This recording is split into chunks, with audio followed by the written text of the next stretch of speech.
시편의 저자이기도 합니다. 다윗에게는 참 여러 가지 수식어가 붙습니다.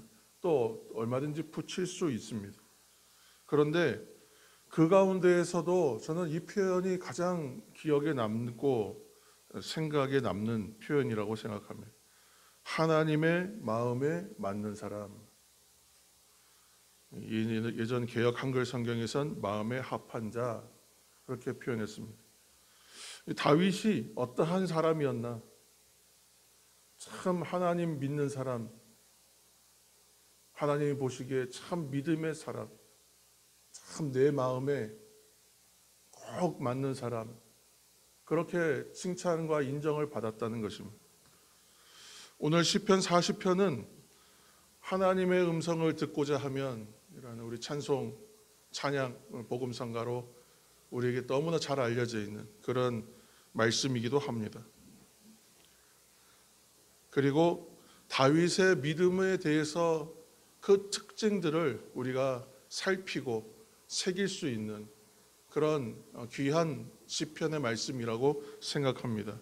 그래서 오늘 말씀을 통해서 오늘을 살아가는 우리들이, 이 현실을 살아가는 우리들이 붙들어야 할 믿음의 참된 모습 다시 한번 새기고 확인함으로 도전받으시고 또한 은혜를 받으시는 이 시간 되기를 축복합니다.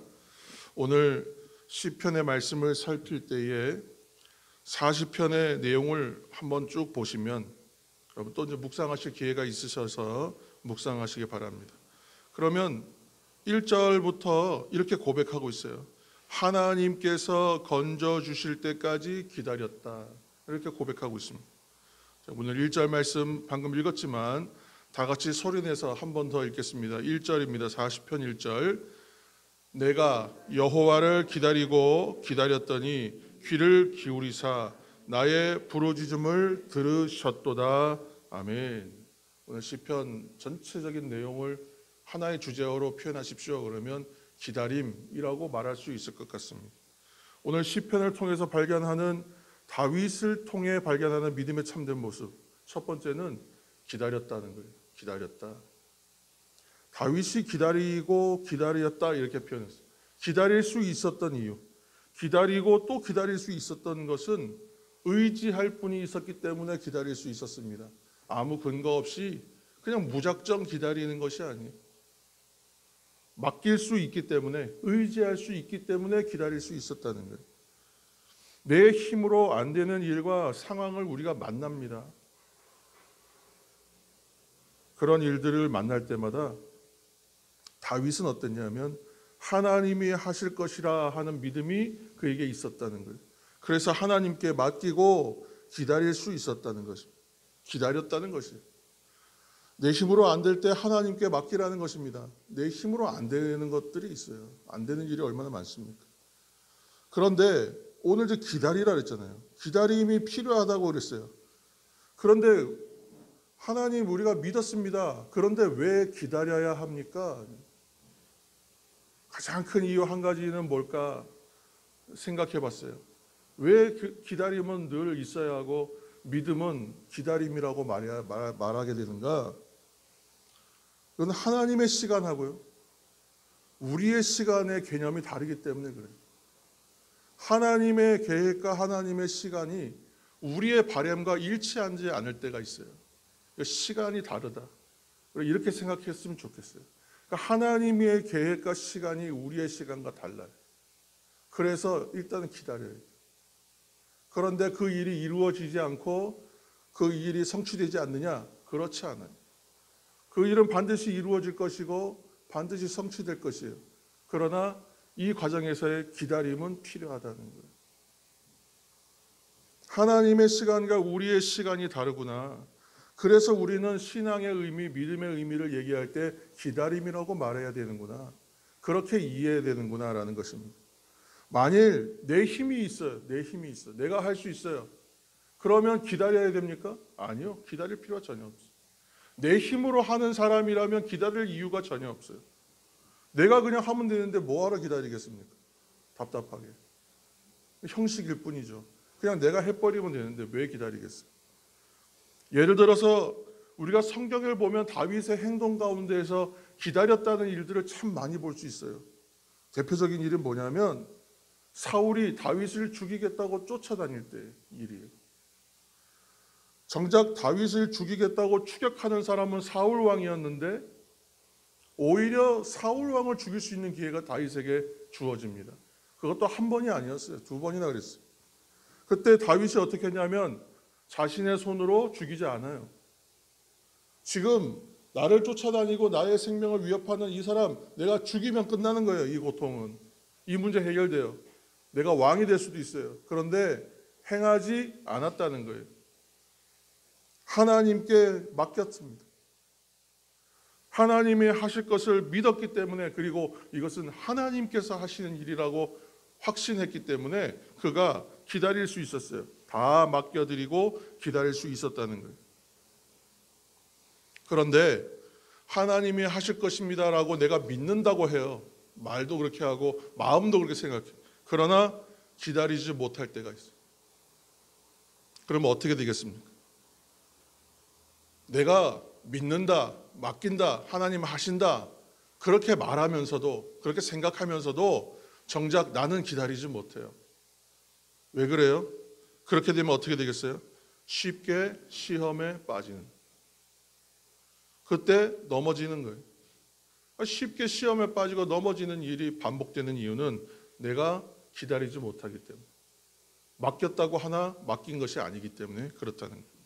오늘 시편의 다윗의 고백은 내가 기다리고 기다렸습니다.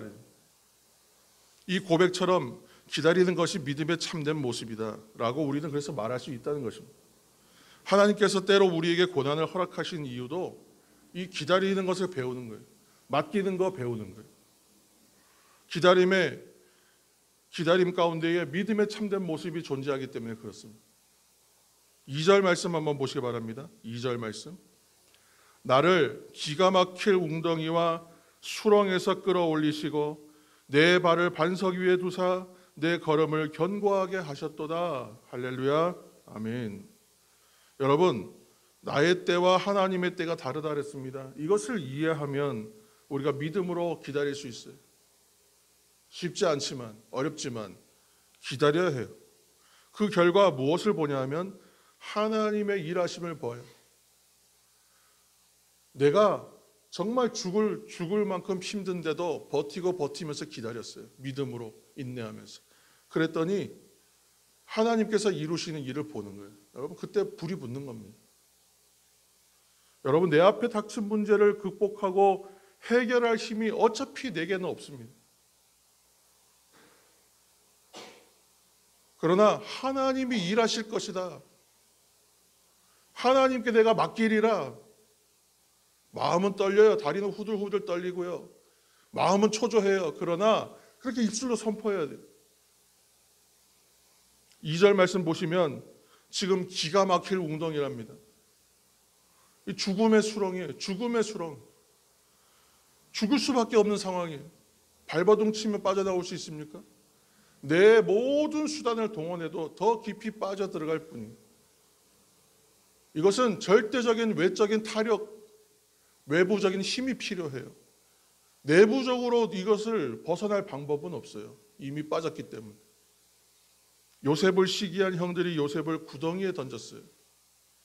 성경에 나오는 그런 표현들 보면 다 물 없는 구덩이, 물 없는 구덩이라고 표현되어 있는 내용들은 뭐냐면 더 강조한 거예요. 죽음의 수렁이다. 거기 살 방법은 없다는 거예요. 예레미야 선지자가 물 없는 웅덩이에 던져졌잖아요. 살 길이 없다는 거예요. 어떤 도움이 없으면 살 기대도 할 수 없는 곳이, 죽을 수밖에 없는 상황이에요. 그곳이 바로, 그때가 바로 기가 막힐 웅덩이, 수렁이. 끝없이 빠져들 수밖에 없었던 그곳에서 내가 하나님을 의지합니다. 맡깁니다. 그리고 기다려요. 또 기다려요. 그랬더니 귀를 기울이사 나의 부르짖음을 들으셨도다. 하나님께서 여러분들의 작은 신음에도 귀를 기울이고 들으셨다는 것이에요. 들으신다는 것입니다. 기가 막힐 웅덩이와 수렁에서 끌어올리심으로 응답하여 주셨구나. 여러분, 우리가 수렁에서 빠져나오기 위해서는 아까도 말씀드렸지만 나를 밖에서부터 끌어내주는 힘이 필요하다. 타력이 필요해. 타력. 무엇입니까 그게? 구원이요. 구원. 구원은 내가 하는 것이 아니잖아요. 하나님께서 건져주시는 것이잖아요. 그 은혜요, 그 힘이요, 능력이잖아요. 그래서 어디에 둬요? 내 발을 이제는 깊이 빠지는 수렁, 늪 같은 데 두지 않으시고 반석 위에 두게 하신다. 이제 걸음걸음 걸어갈 때에 빠지고 넘어지고 하는 것이 아니라 그 걸음을 견고하게 하신다는 거예요. 이전의 상태로 되돌리는 것이 아니라 이전보다 더 견고하고 이전보다 더 온전한 상태로 우리를 이끌어 가신다. 수렁에서 늪에서 건짐받았더니 이전보다 더 나은 상태가 되어 있어요. 이때 성장한 거예요. 여러분, 사랑하는 여러분, 하나님의 함께 하심을 믿음으로 강하고 견고하게 서기를 이 시간 축원합니다. 3절 말씀 한번 보시겠습니다. 3절입니다. 새 노래 곧 우리 하나님께 올릴 찬송을 내 입에 두셨으니 많은 사람이 보고 두려워하여 여호와를 의지하리로다. 아멘. 하나님께서 우리의 입에 찬송을 주신다고 합니다. 여러분, 조금 전 생각해 보세요. 이 고난의 문제가 지나가기 전에 찬송할 수 있었을까요? 찬송할 수 있는 여력이 있었을까요? 찬송할 수 있는 환경이었을까요? 그렇지 못했을 거예요. 그런데 하나님이 나를 사랑하시고 기억하시고 들으시고 일하셨구나. 그 깨달아지니까 마음에 불이 붙기 시작하는 거예요. 입술이 그냥 열려버리는 거예요. 찬송하게 되더라. 그런데 오늘 뭐라고 했냐면 어떤 찬송이냐면 새 노래, 새 노래. 왜 새 노래입니까? 이전에는 할 수 없었던 찬송을 내가 하는 거예요. 이 일을 경험하고 체험하기 전에는 내가 했던 찬송은 전혀 다른 찬송이었어요. 그런데 이제 이 죽음의 수렁을 통과하고 나니까 찬송이 달라져 버렸어요. 새 찬송이, 새 노래예요. 하나님께 어울릴 찬송을 내 입에 두셨구나. 내가 어떻게 이런 찬송을 할 수 있는, 내 입에서 이런 찬송이 나오는구나 깨달아지는 거예요. 그래서 새 노래. 이전에 나로서는 할 수 없었던 감격으로 찬송하니까 새 노래. 새로운 감격으로 고백하는 감사도 마찬가지로 새로운 감사일 것입니다. 사랑하는 여러분, 새 노래로 찬송하고 새롭게 감사하는 생활, 복된 생활이란 뜻입니다. 죽음을 통과하는 것과 같은 감격적인 생활이란 뜻입니다. 여러분, 이러한 새롭게 찬송하고 새롭게 감사하는 생활 되기를 축복합니다.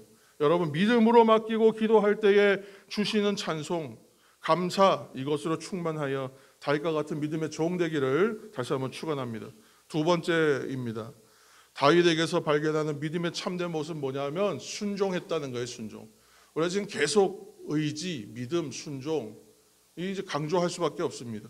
다윗에게서 발견하는 믿음의 모습은 어떤 모습이 있냐면 내게 주신 힘과 능력이 있어요.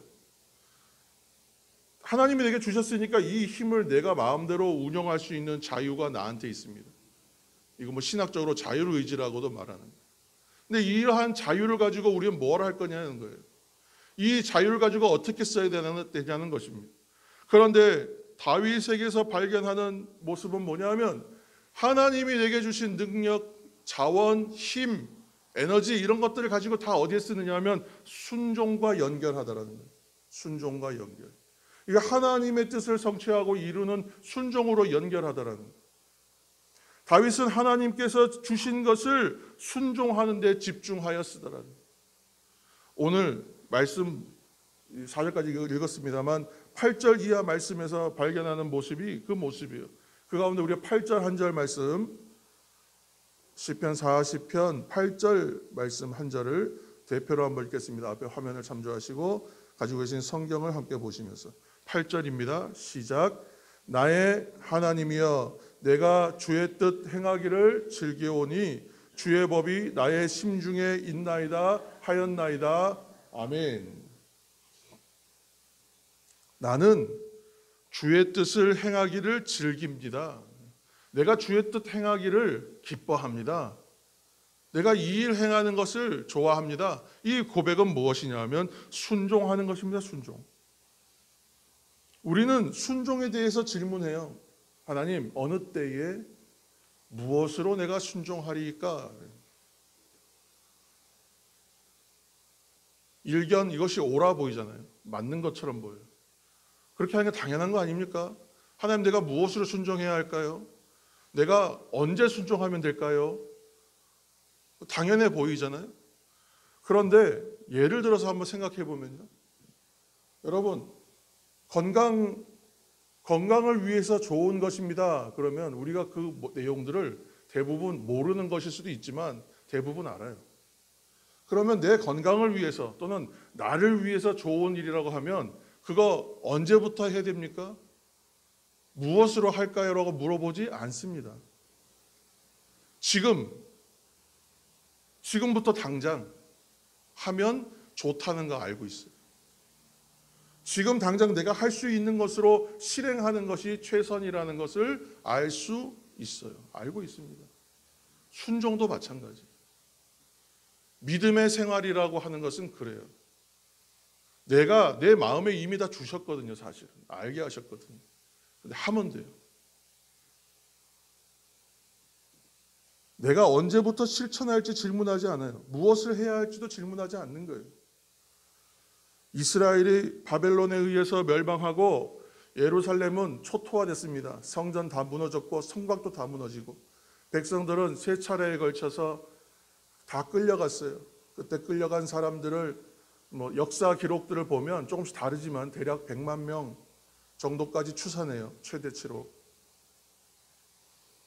그때 그들의 기도 제목은 뭐였냐면 돌아오는 것이었어요. 기환. 고향으로 돌아오게 해주십시오. 또 기도 제목은 뭐였어요? 항상 성전 무너진 것을 마음 아파하고 통곡하면서 성전 재건을 위해서 기도했어요. 그게 자신들의 삶의 바운더리, 든든한 바닥이었기 때문에 이 바닥이 다 무너졌으니까 그것을 회복시켜 주십시오. 땅을 회복시켜 주십시오. 성전 회복시켜 주십시오. 간절한 기도 제목이었어요. 70년 동안의 기도 제목. 그런데 하나님께서 예정하시고 그 기도에 응답하셔서 결국 70년 만에 백성들이 돌아오기 시작합니다. 끌려갔던 때와 동일하게 세 차례에 걸쳐서 돌아왔어요. 돌아온 사람은 몇 명쯤 될까요? 끌려갔던 사람들보다 훨씬 더 많이 돌아와야 되는 거 아니에요? 번성하고 정착하고 잘 되었으니까.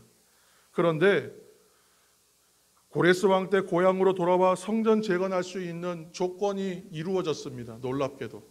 그런데 얼마 돌아왔냐면 5만 명 남짓 돌아왔습니다.